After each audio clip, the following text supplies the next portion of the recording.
नमस्कार दोस्तों, मेरा नाम विजय है। मैं एक शराबी हूँ।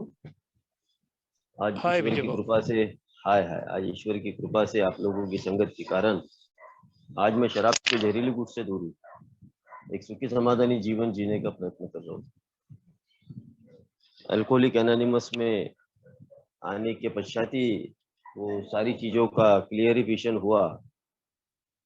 सारी चीजें समझ में आई कि मैं शराब क्यों पी रहा था, क्या कारण था, क्या वजह थी। ये सारी चीजें मुझे धीरे धीरे ये पिक्चर मेरा क्लियर होते रहा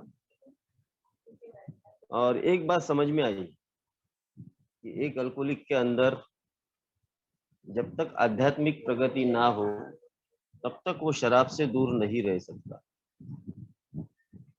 वो शराब ही नहीं बल्कि दुनिया की जो भी चीजें है जो उसके जीवन में चल रही है या उससे जीवन से निगड़ित जो चीजें है वो उसको संभाल नहीं पाता। ये जरा मुझे शुरू के वक्त में थोड़ा अटपटा लग रहा था कि ऐसा थोड़ी है यार, ये तो मेरा विल पावर है, मैं अपने विल पावर के भरोसे शराब से दूर रह सकता हूँ, कोई बड़ी बात थोड़ी है। ये शायद शुरू के वक्त में मेरी मुजोरी, शुरू के वक्त में मैंने गलतियां करना, ये सारी चीजें एक अल्कोहलिक अपने लाइफ में करता है। वो दूसरों के अनुभव से सीखना नहीं चाहता। एग्जैक्ट मेरा भी यही था। मैं ये ये करता था, ये बताता था कि भाई मेरा इतना रॉक बॉटम नहीं हुआ है अभी, मैं अभी इतना नीचे नहीं गिरा हूँ जितना ये लोग शेयर करते हैं, जितना ये लोग बताते हैं।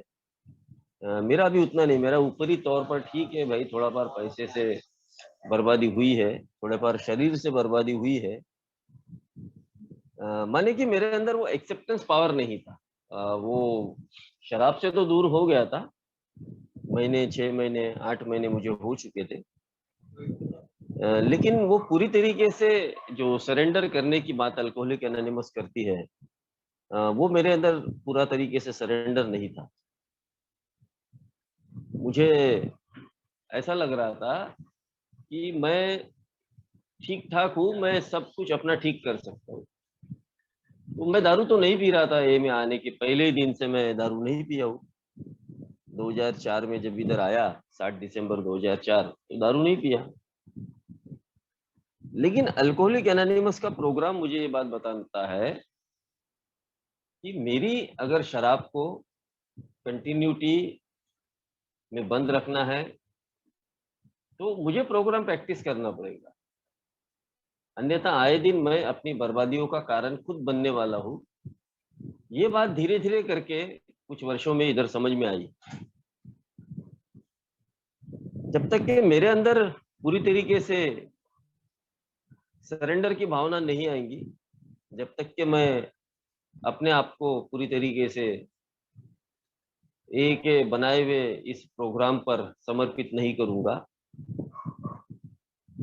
मुझे वो प्रगति नहीं होने वाली मेरे अंदर, ना ही तो वो सेटिस्फेक्शन आने वाला है और ना ही तो मैं आध्यात्मिक प्रोग्राम को समझ पाऊंगा।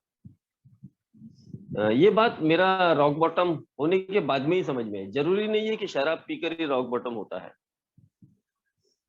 रॉक बॉटम होने के लिए मुझे शराब से निगड़ित जो चीजें हैं, दूसरी जो चीजें हैं, वो अगर मैं अपने जीवन में चालू रखता हूँ, मेरा शॉर्टकमिंग अगर चालू रखता हूँ, दुनिया की जो गलत चीजें है वो अगर अपने जीवन में मैं चालू रखता हूँ, सट्टा लॉटरी जुआ बाईबाजी, ये सब चीजें अगर मैं अपने जीवन में कर रहा हूँ, तो ये मुझे रॉक बॉटम तक लेके आते हैं। तो मेरा शराब में उतना नहीं हुआ, लेकिन शराब के बाद में जो शराबीपन था, जो आदत थी मेरी वाली, वो ए में आने के बाद में मैंने ऐसा किया हूँ। ये सब करने की पीछे की वजह क्या थी कि प्रोग्राम नहीं समझना, प्रोग्राम को सीरियस नहीं लेना, अपने आप को पूरी तरीके से सरेंडर नहीं करना। आध्यात्मिक प्रोग्राम मुझे क्या कहना चाहता है, ये तत्व मुझे क्या कहना चाहता है, उस बारे में मैंने ध्यान नहीं देना।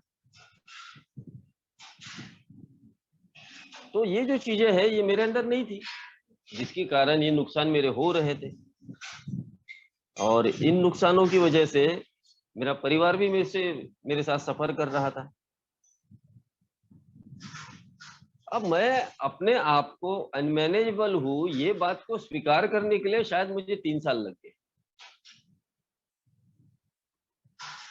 ये कोई नया व्यक्ति अगर इधर सुन रहा है तो ये कभी भी प्रैक्टिकल उसने ना करना चाहिए, क्योंकि मेरा एक्सपीरियंस रहा है कि पूरी तरीके से बर्बाद होने के बाद जब ऊपर आदमी उठने की कोशिश करता है तो बहुत मुश्किलें पैदा होती है, बहुत तकलीफें आती है।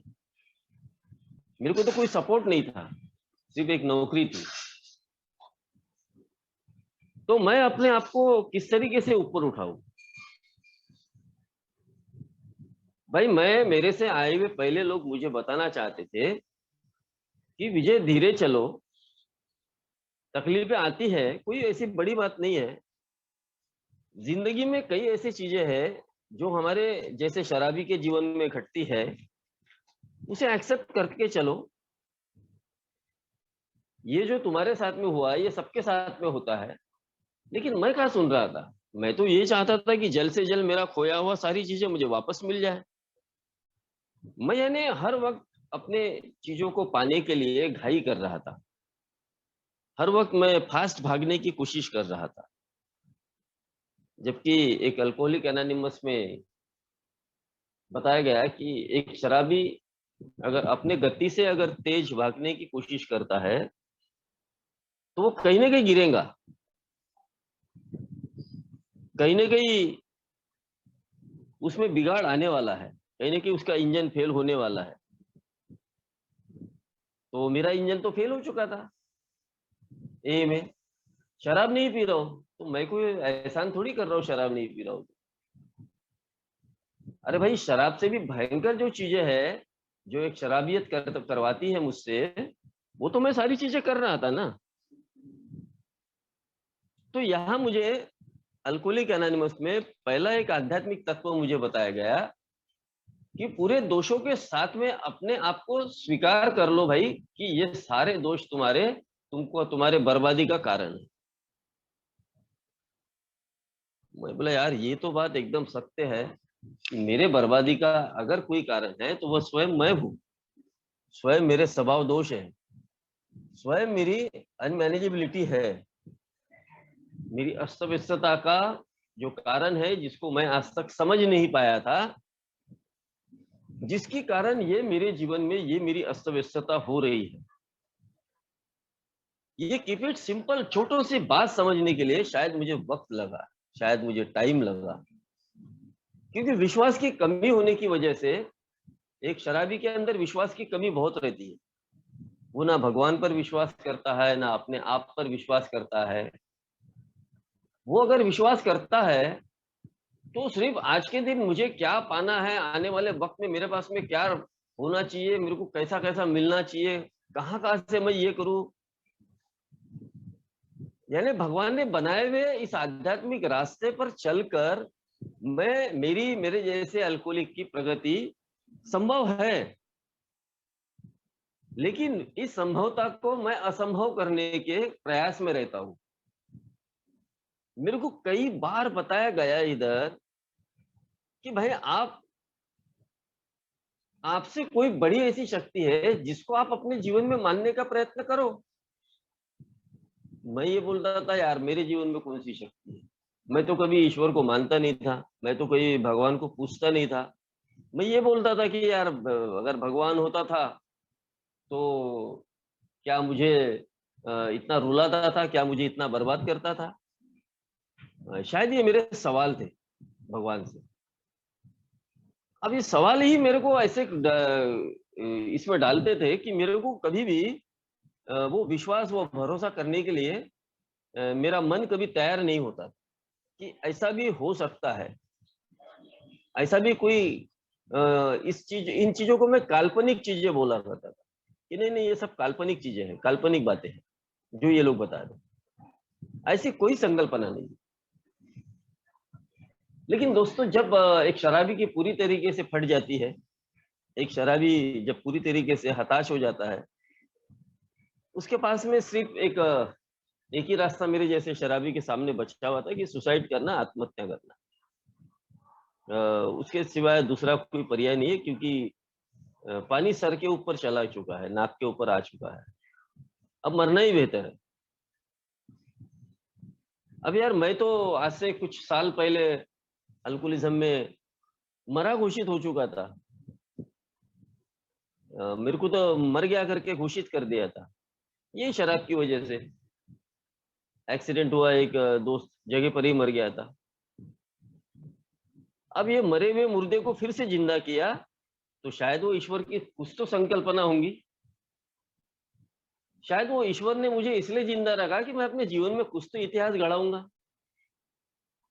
लेकिन मैं उसके इरादों को कहीं तो भी ऐसी ठेच, ऐसी चोट लगा रहा था कि मैं उसकी इच्छाओं को समझने के लिए तैयार ही नहीं था कि कोई तो ऐसी शक्ति है जो वापस मुझे होश में ला सकती है।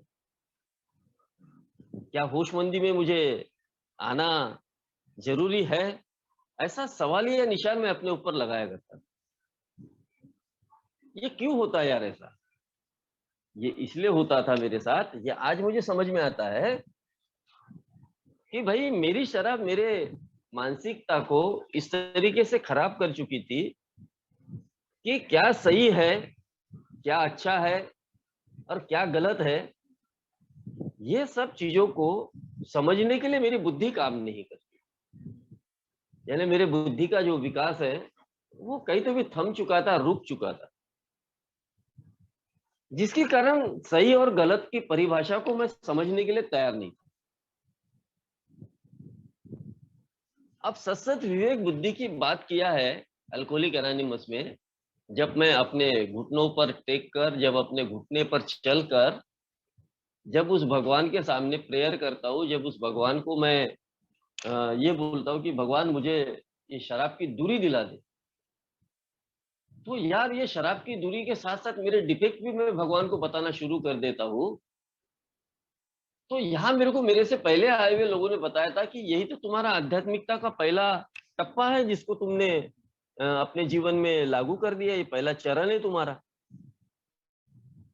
वरना तुम्हारे जैसा शराबी या मेरे जैसा शराबी बोले कभी भी अपने से प्रिय चीज को दूर करने के लिए कभी भगवान से प्रेयर किया क्या?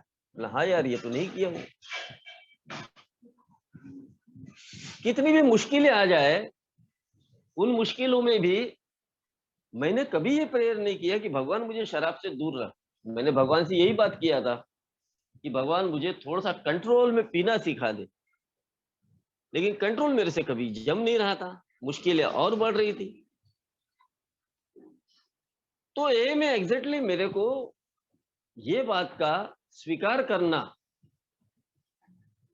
कि भाई मेरा शराब पर वश नहीं चलता और इसने मेरे जीवन का नाश कर दिया।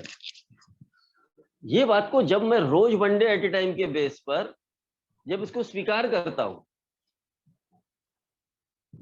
तो मेरे को आध्यात्मिकता का पहला चरण मेरे जीवन की शुरुआत हो जाती है। मेरे जीवन में कितनी भी मुश्किलें आ जाए,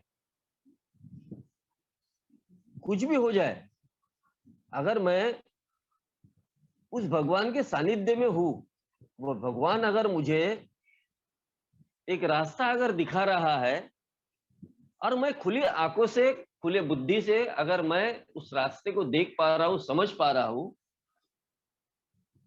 तो यार मेरे को मेरे जिंदगी में किसी भी चीज की अड़चन नहीं आती है और हर अड़चन से मैं दूर होते रहता हूँ।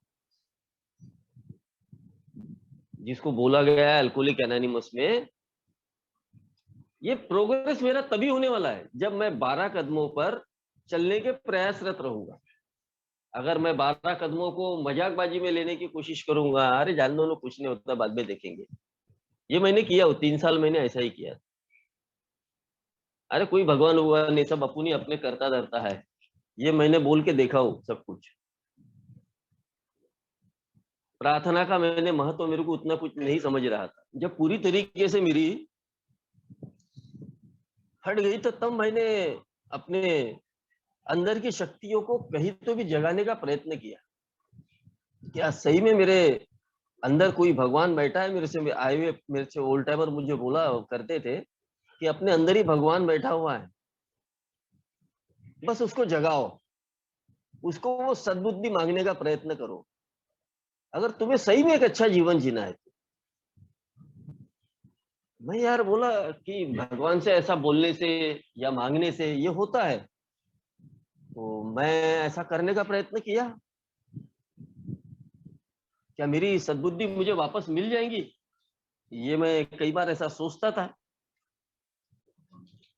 मुझे विश्वास करने के सिवा ये मेरी मजबूरी थी कि मुझे विश्वास करना पड़ा, क्योंकि पूरी तरीके से अब मेरा लाल हो चुका था ना, इसलिए मुझे विश्वास करना पड़ा कि इधर जाओ तो मौत है और इधर आओ तो मेरी जिंदगी है। ये बात मुझे समझ में आ चुकी। अब मुझे जिंदगी से प्यार होना शुरू हो गया था। अब मुझे परिवार के साथ में प्यार होना शुरू हो गया था। अब मेरे को अंदर से ये फीलिंग्स आया था कि भाई मैं अभी कुछ तो अच्छा करूं। चाहे मेरा जो भी आज तक पतन हुआ है, जो भी मैंने अधपतन किया है, अब उस अधपतन से बाहर निकल कर मैं अपने जीवन में कुछ तो ऐसी चीजें करूं जो अल्कोहलिक एनोनिमस के ये कदम के माध्यम से जो मेरे से आए हुए पहले लोग जी रहे हैं, क्या मैं उनके भरोसे पर या उनके इस पर मैं जी सकता हूँ? मैंने शायद ऐसी शक्तियों पर भरोसा करना शुरू किया जिसको हम डिवाइन पावर बोलेंगे, कि हाँ यार, मुझसे एक कोई बड़ी शक्ति है कि वो मुझे फिर से एक वापस होशमंदी में ला सकती है। हम लोगों ने कई बार देखा है यार, एक अल्कोहलिक अपना रॉक बॉटम करके इधर आता है। एक नॉर्मल व्यक्ति को उठने के लिए बहुत वक्त लगता है, बहुत डिप्रेशन में आ जाता है, लेकिन एक अल्कोहलिक को इतना गॉड गिफ्ट है कि इतना सब कुछ पाप यो त्यो सब कुछ करके कई लोगों को दुखाकर इधर जब आता है, और जब वो ईश्वर की संकल्पना को, भगवान की संकल्पना को, डिवाइन पावर की संकल्पना को मानना जब शुरू कर देता है, बस उसके जीवन में फटाफट फटाफट तरीके से उसके जीवन में वो प्रगति होना शुरू हो जाता है। यानी असंभव चीज लगने वाली संभव बनना शुरू हो जाता है। ये उसको एहसास भी नहीं होता, पता भी नहीं चलता कि कैसा क्या उसके जीवन में हो रहा है। ये गॉड गिफ्ट नहीं तो क्या है? यानी इस बात पर विश्वास करना मेरे लिए बिल्कुल जरूरी था, मेरी मजबूरी थी कि हाँ, कोई तो शक्ति है कि मेरे खोए हुए विश्वास को वापस जगा सकती है। मेरा खोया हुआ विश्वास मुझे वो पूर्णता से मुझे दे सकती है। और जब मैंने इस बात में विश्वास करना शुरू किया, धीरे धीरे मेरे जीवन में वो जो बुराई के जो रास्ते थे, जिन रास्ते पे मैं चल रहा था, वो रास्ते मेरे धीरे धीरे छटते गए। एक एक जगह मुझे वो आध्यात्मिक प्रोग्रेशन मेरा दिखना शुरू हुआ। सर्वप्रथम मेरी लॉटरी छूटी, मैंने जुआ खेलना बंद किया, मेरी नजरों को मैंने ठीक तरीके से करना शुरू कर दिया। मैंने वो जो गलत संगत में जाके बैठता था, जिन लोगों के विचार गलत थे, जिन लोगों के निगेटिविटी, उनकी वजह से मेरे भी दिमाग में वो निगेटिविटी का काम करती थी। उन लोगों के साथ में बैठना उठना चर्चा करना बंद कर दिया। मैंने देखो, जब मैं कोई भी ऐसे शक्ति को मानना शुरू कर देता हूँ, तो मेरे जीवन में किस तरीके से एक आध्यात्मिक प्रोग्रेस होना शुरू हो जाता है। ये बात मेरे को समझ में नहीं आती। जब मैं अपनी इन्वेंट्री में आता हूँ तो मुझे समझ में आती है कि मेरा प्रोग्रेशन कहाँ कहाँ पर है। अब गलत संगत में नहीं जा रहा हो तो मैं जाऊंगा कहाँ? ए मीटिंग्स में जा रहा हूँ। ए मीटिंग्स में मैं आध्यात्मिक विचारों को सुन रहा हूँ। ए मीटिंग्स में मैं डिसीज को सुन रहा हूँ। ए मीटिंग्स के दोस्तों के साथ में रह रहा हूँ। मुझे कोई भी ऐसा नहीं बोल रहा है कि भाई दारू पी ले। कोई भी मुझे ये बोल रहा है कि पहले गुट से बच।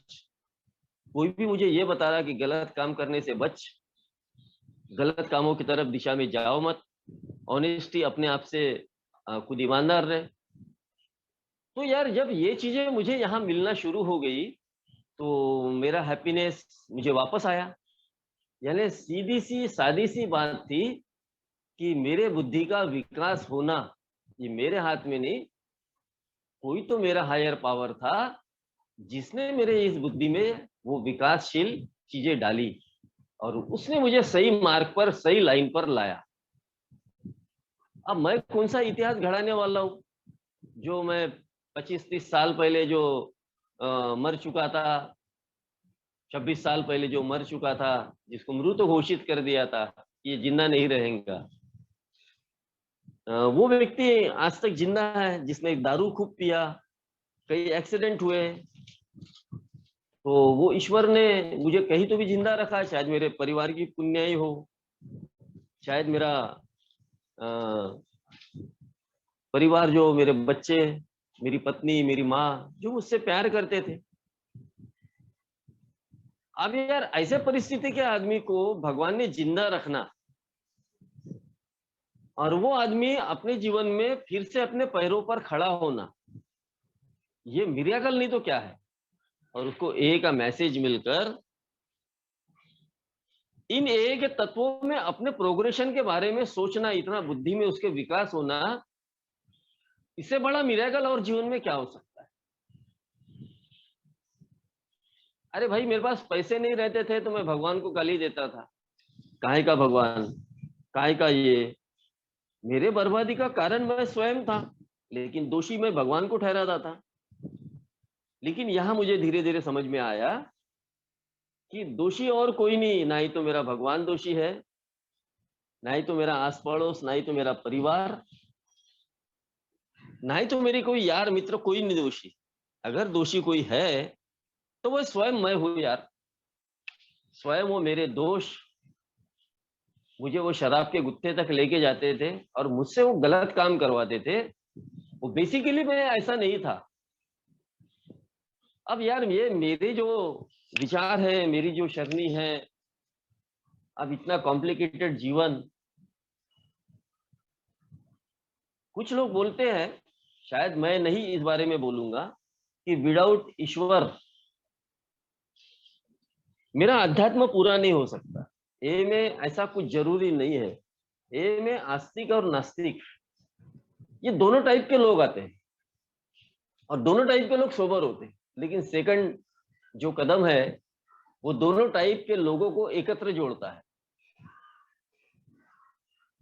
शायद ये चीजें बाहर की दुनिया में नहीं होती, लेकिन ये चीजें एक ही दुनिया में होती है।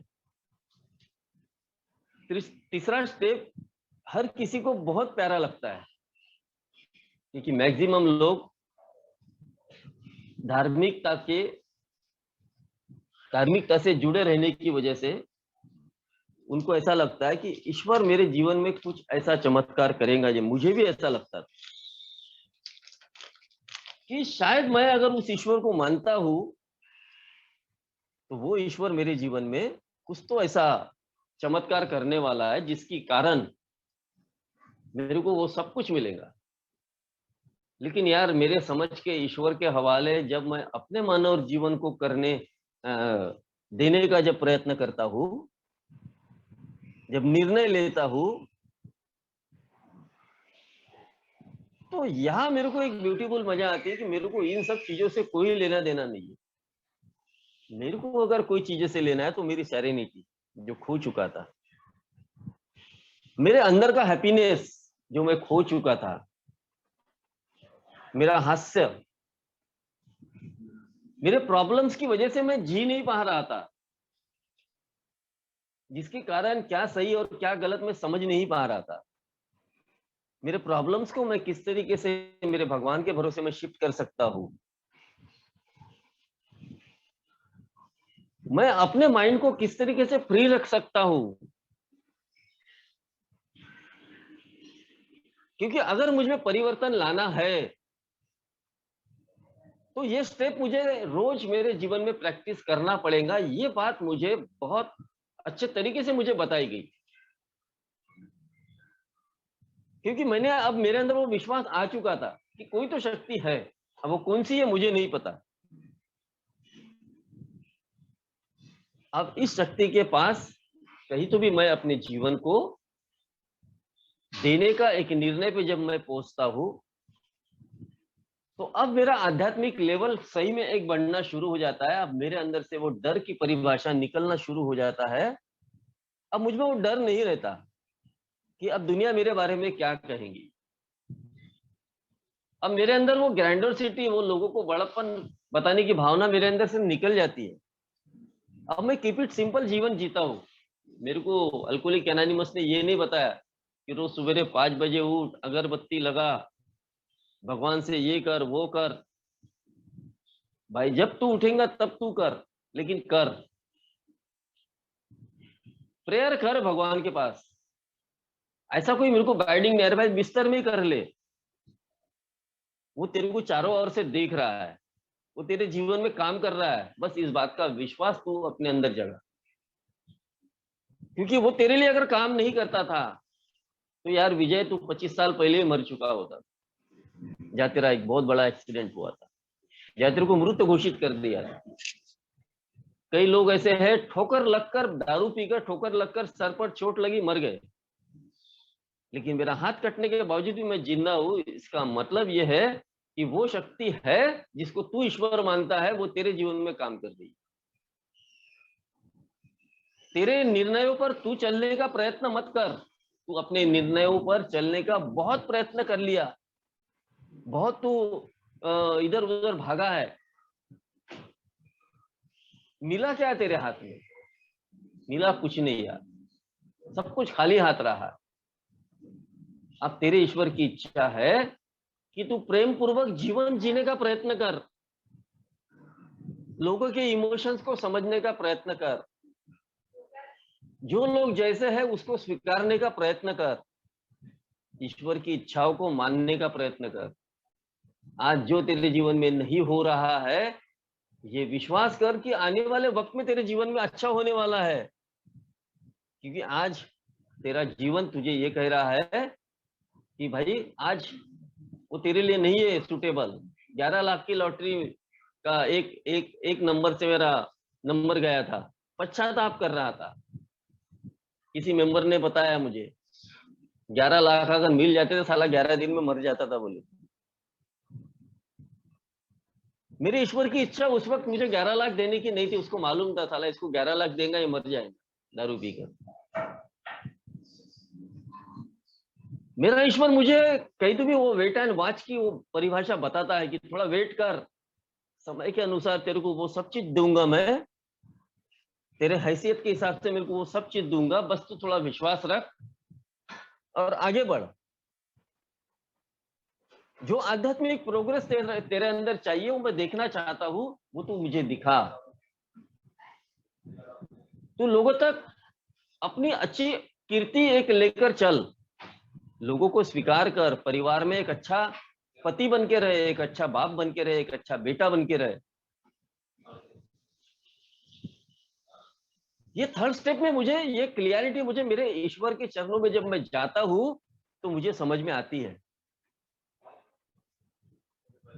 मेरे अंदर अगर लोगों को माफ करने की भावना नहीं है तो मेरा ईश्वर भी मुझे माफ करने वाला नहीं है। मुझे लोगों को माफ करना सीखना पड़ेगा।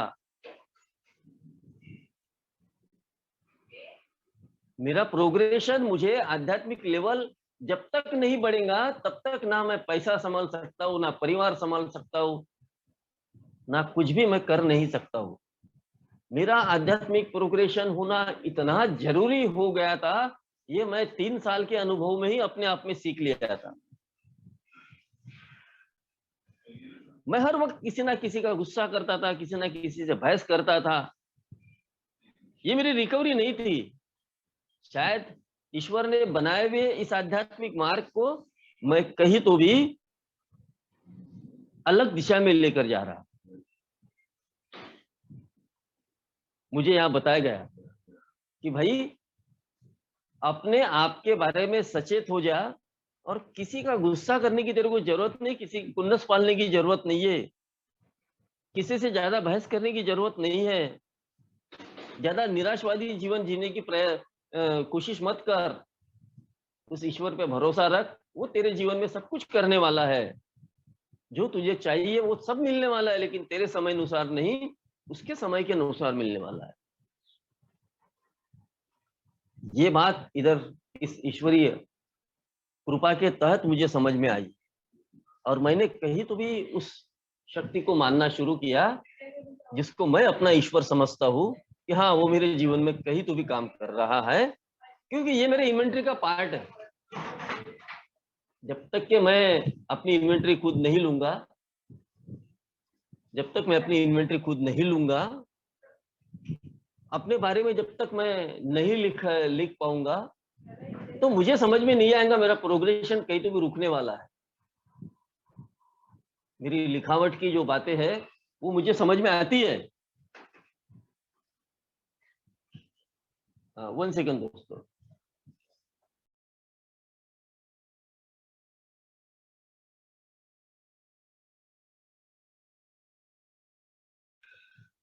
तो मेरा जो प्रोग्रेशन है, मेरा आध्यात्मिक प्रोग्रेशन मेरे डिफेक्ट लिखने की वजह से ही मुझे समझ में आएगा।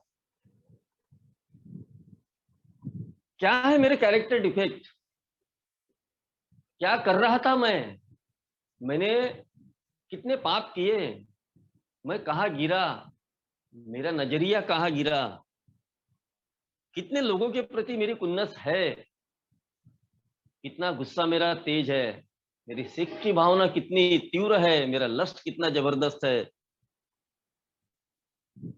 कितने लोगों के प्रति मैं आज भी वो रेजरमेंट पाल रहा हूं। मैं यार एक एक चीज जब मैं अपने जीवन में करते रहा, तो ये प्रोग्रेशन की सही परिभाषा मेरे को समझ में आई, क्योंकि मुझे एक इस 12 टप्पों में मुझे मेरा प्रोग्रेशन छुपा हुआ है, मेरा आध्यात्मिक प्रोग्रेशन छुपा है। मैं बशर्ते अपने द्वारा किए गए पापों की कबूली कब तक देता हूं। अगर मैं अपने पापों की कबूली देने के लिए तैयार नहीं हूं, तो वहां मेरा प्रोग्रेशन स्टॉप हो जाता है। ये बात मेरे को समझ में आई इधर, जब मैं अपने पापों की कबूली देना शुरू किया, तो मेरे को समझ में आया कि हाँ, मैं बहुत ही ज्यादा घिनौना व्यक्ति था। मैं पैसों की लालच में, हवस की लालच में, मेरी वासना, ये होते हो सब कुछ, मैं कभी किसी की चिंता नहीं करता था। मैं कभी किसी को बाल बच्चे भूखे सोए, मैं करेक्ट आदमी था, मैं यानी एक डिसऑनेस्ट आदमी था। ये बात मुझे समझ में आई। मैं पैसों के पीछे पागल था, भाग रहा था। ये बात मुझे समझ में आई, और पैसा मुझसे दूर भाग रहा था। ये बात आज मैं समझता हूँ। मेरे डिफेक्ट के बारे में मुझे समझ में आया कि नहीं विजय, इस पर तुझे काम करना पड़ेगा। जब तक तू इस पर काम नहीं करेगा, तब तक तेरा प्रोग्रेशन होना बहुत मुश्किल है। अब इसके लिए कई बार ऐसे बातें होती है मेरे जैसे अल्कोहलिक के जीवन में, कि ये सब चीजें करने की मेरे को जरूरत क्या है। ये मेरे भी सवालिया हुआ करते थे, एक न्यू कमर जो आता उसके भी सवालिया, ये सवालिया निशान इसमें लगते हैं कि ये सब चीजें मेरा विलिंगनेस, मेरी इच्छा रहेंगी तब मैं करूंगा। क्योंकि ये स्टेप जो है ये मेरे लिए सजेशन है, सजेस्टिव स्टेप है। और मैं ये जो फ्रीडम मुझे अल्कोहलिक एनोनिमस में जो मिलता है, इसका मैं गैर फायदा लेना शुरू कर देता हूँ। तो यहाँ मुझे मेरे फ्रीडम का गैर फायदा लेना मुझे बंद करना पड़ेगा, क्योंकि मैंने गैर फायदा लिया, उसका परिणाम मैंने रॉक बॉटम जो मैंने अल्कोहलिज्म में जितना नहीं किया था, उतना मैंने सोब्रिटी में आकर किया। क्योंकि मेरे शॉर्टकमिंग जब तक मैं नहीं निकालूंगा, जब तक मैं उसको ढूंढ ढूंढ के सर्चिंग करके जब तक मैं नहीं उसको लिखूंगा, तो मेरे ध्यान में नहीं आने वाले, मेरा ध्यान भटकने वाला है। यही बात मेरे को अल्कोहलिक एनोनिमस ने बताई कि भलाई तेरा सजेशन कुछ सजेस्टिव स्टेप हो, कुछ भी हो, लेकिन तेरे को ये बात करना बहुत जरूरी है। फ्रीडम हम देखते हैं कई बार कि ट्रेन जो चलती है ना, रेल के पटरी से, तो उसको पूरा फ्रीडम रहता, वो अपने उसके बीच में अगर कोई आए तो उसको उड़ा दे, उसको कोई ये नहीं, ब्रेक नहीं मार सकता हो। अगर उसने अपने फ्रीडम का नाजायज फायदा अगर उठा लिया, बोले कि नहीं मैं रूट से नहीं, मैं भाई इससे चलता हूँ, खेती से मैं लेके जाऊंगा, तो लाखों लोगों की जिंदगी का बर्बाद हो जाएंगी, मर जाएंगे लोग। गवर्नमेंट ने पैदल चलने वालों के लिए रास्ता बनाया है, फोर व्हीलर वालों के लिए रास्ता बनाया है कि बीच में से चलो, और साइकिल वालों के लिए और टू व्हीलर वालों के लिए अलग बनाया है। अगर पैदल चलने वाले आदमी ने ये सोचा कि भाई ये गवर्नमेंट कुछ भी चूतिया है, मैं बीच रास्ते से चलूंगा, जो होता है बन लो, मेरा उखाड़ लो, जो करना है वो कर लो, मैं सरकार को चैलेंज करता हूँ। सरकार कुछ नहीं करने वाली भाई, मौत मेरी होने वाली है, अगर मैं बीच रास्ते से चलता हूँ तो कोई गाड़ी आके मुझे उड़ा देगी। एग्जैक्टली यही चीजें हैं मेरे साथ में। अगर मैं अपने फ्रीडम का गलत नाजायज फायदा उठाया तो मैं मरने के कगार तक पहुंच चुका। अब यहाँ मेरे को समझ में आता है भाई कि मुझे मेरा विलिंगनेस किस तरीके से बढ़ाना है। अब मेरी अवस्था मुझे समझ में आ चुकी है कि मेरी अवस्था क्या है, मेरे दोष कितने हैं, मेरे दोषों का किस तरीके से वो पुलिंदा बंधा हुआ है मेरे पास। अब क्या मैं प्रेयर करने से, क्या मेरे भगवान, मेरा ईश्वर, क्या मेरे दोषों को बाहर निकाल सकता है? ये मेरा छठा कदम मुझे बताता है यार कि हाँ, कि एक अल्कोहलिक अपने जीवन में जो अनमैनेजेबिलिटी करता है, वो बेहोशी में करता है, उसको समझ में नहीं था, उसकी बुद्धि गिरवी थी। उसके साथ में ईश्वर है, इसलिए तो वो जिंदा है, इसलिए तो वो आज एक ही मीटिंग कर रहा है।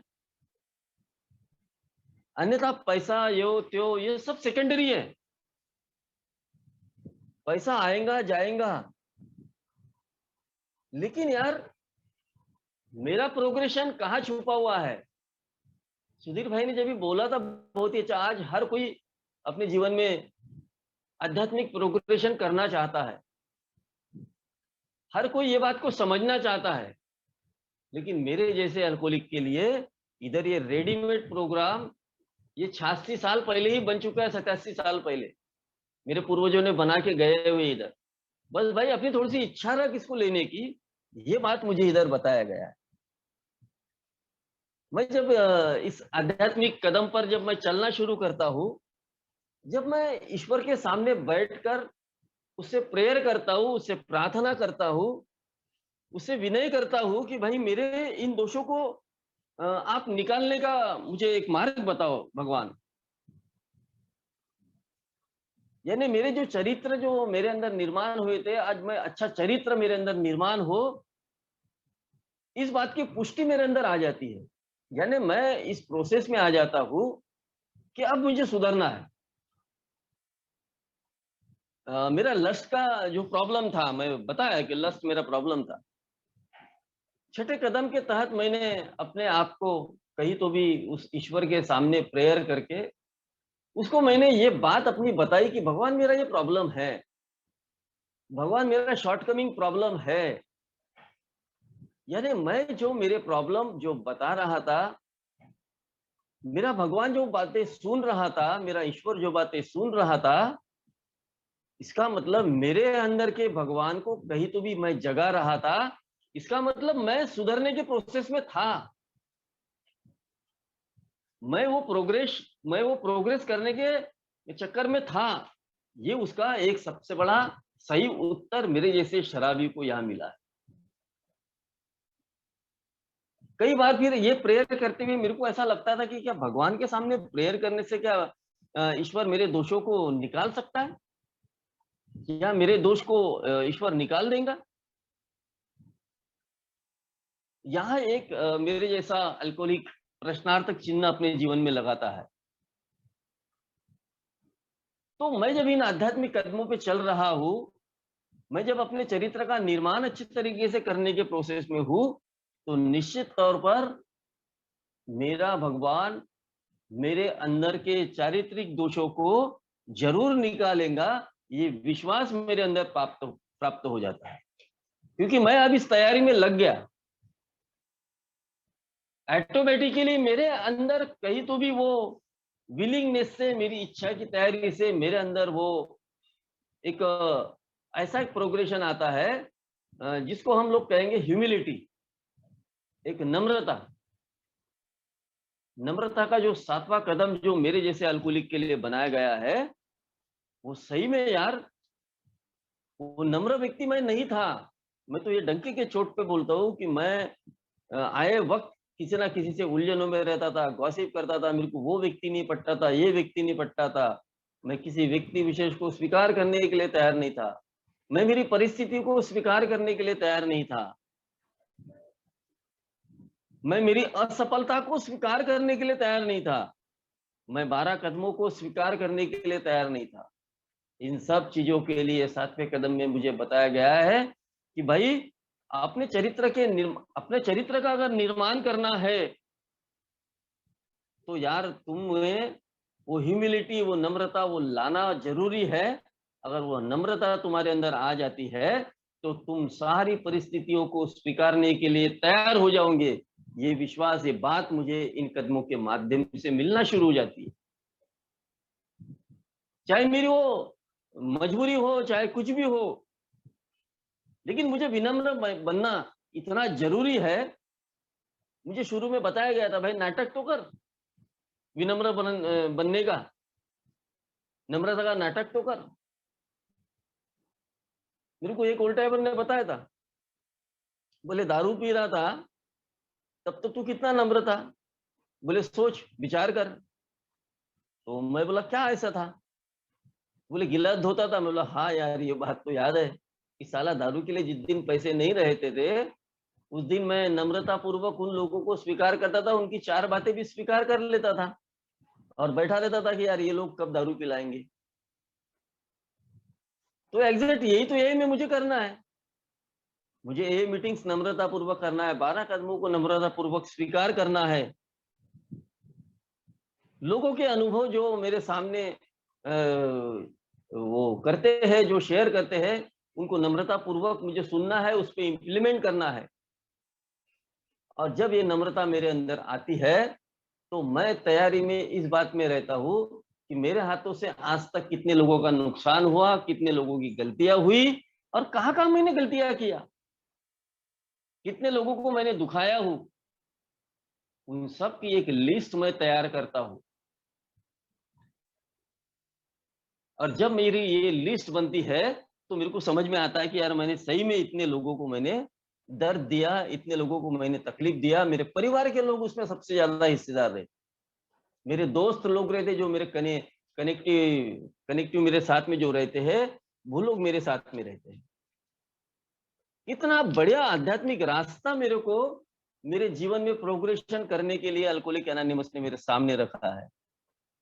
और जब मुझे समझ में आता है कि फलाने को मैंने ये दर्द दिया, तो अब मेरे अंदर वो ताकत, वो शक्ति आती है, वो ह्यूमिलिटी, वो नम्रता आती है, उन लोगों को स्वीकारने का भाव आता है। अब मैं ईश्वर की इच्छाओं को कबूल करना जब मैं सीख लेता हूँ, अब मेरे अंदर से वो डर निकल जाता है कि भाई कितना भी बड़ा गुनाह क्यों ना हो जाए, मैं अगर माफी मांगने के लिए तैयार हूँ, तो वो ईश्वर भी मुझे माफ करने वाला है, वो व्यक्ति भी मुझे माफ करने वाला है। अब मुझे वो डर नहीं, अगर मेरे माफी में अगर वो मेरा अपमान भी कर लेता है, तो भी मुझे डर नहीं लगता। डर के आगे जीत वाला काम मेरे जीवन में शुरू होता है, क्योंकि अब मैं इन आध्यात्मिक कदमों पे चलकर अपने जीवन में कहीं तो भी वो प्रोग्रेशन के एक दिशा में मैं चल रहा हूँ, ये बात की सैटिस्फैक्शन अब मुझे आ जाती है। ये जीवन पहले मैं कहाँ जी रहा था? या मुझे बताया भाई, तुम्हें रोज अपने जीवन में क्या क्या तुमने गलत किया, क्या सही किया, दोनों का लेखा जोखा रोज अपने जीवन में तुम यूज करो। क्या मैं रोज ऐसा करता हूँ? पहले मैं ऐसा नहीं करता था, लेकिन मैं करता हूँ अभी अपने जीवन में। आज मेरे हाथों से क्या गलतियां हुई, कोई दुखी हुआ क्या? कई बार ऐसा होता है कि मैं किसी को कुछ बोल देता हूँ और शाम को जब मुझे याद आती है, वो रात मेरी खराब होती है, वो रात मैं नींद नहीं ले सकता हूँ क्योंकि मैंने उस व्यक्ति को दुखाया है। लेकिन आज फोन की सुविधा है, मैं सीधा 90 स्टेप में सीधा पहुंच जाता हूँ और फोन को उठा के उसको माफी मांग लेता हूँ। और मैं कोशिश करता हूँ कि जो गलतियां मैंने अभी किया हूँ वो गलती अब दोबारा ना हो। मैंने मेरे इन्वेंटरी में कई बार देखा कि यार मेरी जो जबान है वो कड़वी हो सकती है, लेकिन मेरा जो मौन है वो एक शांत प्रिय, वो मौन मुझे कहीं तो भी एक आध्यात्मिक प्रोग्रेस में लेके जा सकता है। अगर कुछ होता है तो मैं कई बार अपने आप को मौन रखकर चुप रहने का प्रयास मैं कई बार करते रहता हूँ, क्योंकि मौन की शक्ति सबसे बड़ी शक्ति है। मौन में वो शक्ति है जो मैंने खुद अपने जीवन में यूज किया हूँ, कि अगर मेरे परिवार में भी अगर कोई तू तू मैं में आज हो रही है, 5 मिनट के बाद में वो शांत हो जाएगा। अगर अपने आप को मौन रखता हूँ तो मैं अपने आप को शांत रखता हूँ, चाहे मेरा ऑफिस हो, चाहे बाहर की दुनिया हो, चाहे हर कोई हो, ए में हो, तो मेरे हाथों से गलतियां कम होना ये बिल्कुल मैं सीख लेता हूँ, समझ लेता हूँ। और मेरे मेडिटेशन में मेरे को समझ में आता है कि जब मैं अपना मेडिटेशन करता हूँ तो मुझे समझ में आता है कि भाई मेरे स्वभाव दोषों में आज भी कुछ तो तफावत है। आज भी मैं पूरी तरीके से संत नहीं बन सकता, ये बात सच है, लेकिन मैं उस मार्ग पर चलकर अपने आप को अपने जीवन में अपना प्रोग्रेशन मैं कर सकता हूँ। ये बात की शाश्वती अब मुझे आ जाती है। जब मैं रोज मेरा मेडिटेशन बहुत कम समय का रहता है, लेकिन मैं मार्मिक चीजें अपने जीवन में यूज करता हूँ। मैं बहुत ज्यादा ये नहीं करता एकदम कि भाई घंटा घंटा बैठ जाओ, मेरे से नहीं वो जमेगा, क्योंकि एक नौकरी पेशे वाला आदमी हूँ। इसलिए मैं शॉर्ट लिमिट में अपने आप का जब मेडिटेशन करता हूँ तो मेरे मेडिटेशन में मेरे को एक बात समझ में आती है कि मेरे हाथों से आज भी अगर कुछ गलतियां हो रही है, अगर मैं आज भी कुछ गलत तरीके से चल रहा हूँ, तो मैं ईश्वर से प्रेयर करके अपने मेडिटेशन के माध्यम से उन गलतियों पे पर्दा डालने के बजाय उस पर काम करना मैं ज्यादा बेहतर समझता हूँ। और जब मेरे अंदर ये आध्यात्मिक प्रगति जब आती है, तो मैं दूसरे शराबी तक किस तरीके से ये मैसेज कैरी करूँ, ये बात मुझे मेरी स्टेप 12वीं स्टेप बताती है। और 12वीं स्टेप मुझे बहुत मजबूत करती है, बहुत ज्यादा मजबूत करती है, क्योंकि मैं अपने परिस्थितियों को भूल जाता हूँ, अपने अल्कोहलिज्म को भूल जाता हूँ। लेकिन जब मैं किसी नए व्यक्ति को ये संदेश पहुंचाने का काम करता हूँ, जब मैं नए व्यक्ति को संदेश देने का जिम्मा उठाता हूँ, मैं एक जवाबदार हूँ, ये जब प्रेयर में रोज करता हूँ, तो मुझे समझ में आता है मेरा पास्ट जो मैं भूल चुका था वो मुझे याद दिलाते रहता है। वो सोबर हो या ना हो, लेकिन मुझे मेरी सोबराइटी मिल जाती है। मुझको याद है कि हम लोग एक बहुत बड़े ऑफिसर को, कोल माइंस का ऑफिसर था, हम 2-3 लोग उसको मैसेज देने के लिए गए, और वो आदमी दारू का बॉटल लेकर हम 3 मेंबर के सामने आकर बैठ चुका था, और हाथ में एक लट और मुंह में गालियां। एक इतना बड़ा ऑफिसर व्यक्ति रहने के बाद में माँ बहन की गालियां दे रहा। क्या उसकी परिस्थितियों को देखकर मेरे को ये लगा कि भगवान, कम से कम तूने मेरे को इस पोजीशन पर नहीं पहुंचाया। हम लोगों ने बड़े नम्रता पूर्वक उससे व्यवहार करके आखिरकार उसको ये नाम बताना पड़ा कि आप तक के हमको भेजा किसने है। तो ये जो चीजें हैं, ये अल्कोहलिक एनोनिमस में मेरे को सीखने का एक मौका मिलता है। मैं मेरे अनुभव शेयर करूं हर वक्त, जहां मेरे को मौका मिलता है मैं अपने अनुभव बांटने का, ये भी मेरा एक 12 स्टेप का कार्य है। ए में मैं थोड़ी बार पैसे से मदद करूं, अगर मैं पैसे का थोड़ा मदद करने के लिए तैयार हूं, अगर मैं सक्षम हूं, जो भी है 20, 25, 50 रुपए, ए में दिए हुए पैसे वाया नहीं जाते, वो भी मेरे एक 12 स्टेप का कार्य है। कई लोग ऐसे हैं कि जिनको फेस टू फेस जाकर वो 12 स्टेप नहीं कर सकते, लेकिन जब ए में मैं थोड़ा बार पैसा देता हूँ, सेल्फ सपोर्ट का कार्यक्रम है, तो वो जो पैसा है वो कहीं ना कहीं उसमें पॉम्पलेट छपते हैं, कई किताबें आती है, इंटर ग्रुप में लेवल पर जो पीआई वर्क काम होता है, कई प्रोग्राम्स होते हैं, कहीं पर जीएसओ में जो काम होता है, ये सब संस्थाएं हमारे लिए बनी है, सर्विस सेंटर हमारे लिए बने हैं। ये सर्विस सेंटर को चलाने के लिए पैसे की जरूरत है, और नए सप्रीम अल्कोहलिक तक ये सर्विस सेंटर, ये सर्विस सेवा ये पहुंचती है। जिसके कारण नए शराबी को वो मैसेज जाता है, तो मेरा पैसा भी व्यर्थ नहीं जाता, मेरे पैसे से भी कहीं तो भी 12 स्टेप होता है, मेरे विचारों से 12 स्टेप होती है, मेरे फिजिकली मेरा 12 स्टेप होते रहता है। मैं अगर किसी मेरे स्पॉन्सी के साथ में या कोई जो नया शराबी उसके साथ में जो बातचीत करता हूँ, तो मेरी उससे 12 स्टेप होते रहती है। तो मेरे अनुभवों को बाँटना, ये तभी संभव हो सकेगा जब मैं अपने अंदर से अपने प्रोग्रेशन को लाऊँगा। और एक अल्कोहलिक का जब एए में आता है तो उसका प्रोग्रेशन उसके पर्सनैलिटी से, उसके परिवार के हिसाब से उसको दिख पड़ता है। मैं मेरे बारे में जब मेरी इन्वेंटरी लेता हूँ, मेरे बारे में जब मैं सोचता हूँ, तो मेरा प्रोग्रेशन मुझे समझ में आता है कि मैं क्या था? मैं कौन से दुनिया में था और आज मैं किस दुनिया में आकर अपने जीवन का ये प्रोग्रेशन कर रहा हूँ। आज वो सारी चीज़ें ईश्वर ने मुझे दिया, जिसकी कल्पना मैंने कभी किया था और जिसके लिए मैं भाग रहा था, जिसको कमाने के लिए मैं भाग रहा था, जिसको पकड़ने के लिए भाग रहा था, वो मुझसे दूर जा रही थी। आज वो ईश्वर ने कहीं तो भी मुझे वो चीज़ें दिया। लेकिन आज मेरे अंदर उतना वो मोह नहीं रहा। मेरे बच्चे भी मुझे कई बार बोलते हैं कि तुम ज़्यादा मोह करते ही नहीं, बोला आप मोह करके, मैंने बहुत मोह करके देख लिया हूँ। बहुत माया मोह बहुत मैंने किया हूँ। परिणाम उसके गलत आए और वो परिणाम की वजह से ही मेरी सोब्राइटी में भी मैं रॉक बॉटम तक गया हूँ। ये बात आज मुझे समझ में आती है। यानी इन बातों को पूरी नम्रता पूर्वक स्वीकार करने के लिए मैं तैयार रहता हूँ। तो यही मेरे 12 कदमों का मेरा आध्यात्मिक प्रोग्रेशन मेरे जैसे अल्कोहलिक के जीवन में जो होते रहता है। आज मुझे आप लोगों ने शांति से सुना, इसलिए आपका धन्यवाद।